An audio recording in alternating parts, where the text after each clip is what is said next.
যারা ফজরের নামাজ ঠিকমতো পড়ে তাদের জন্য 10টা পুরস্কার। 1 নম্বর, যারা ফজরের নামাজ পড়ে আল্লাহ তাআলা তাদের নামটা মুনাফিকের লিস্টি থেকে কেটে দেয়, সুবহানাল্লাহ।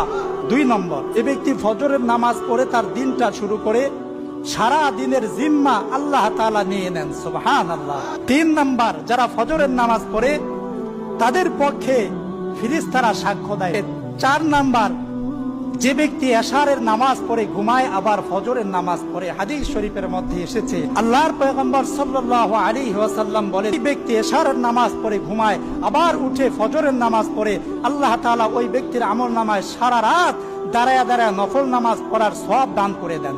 5 নম্বর, যে ব্যক্তি পায়ে হেঁটে, গাড়ি দিয়ে না, পায়ে হেঁটে মসজিদের দিকে গমন করে ফজরের নামাজ পড়ার জন্য, কিয়ামতের ময়দানে আল্লাহ তাআলা ওই ব্যক্তিকে আরশের নিচে ছায়া দান করবেন।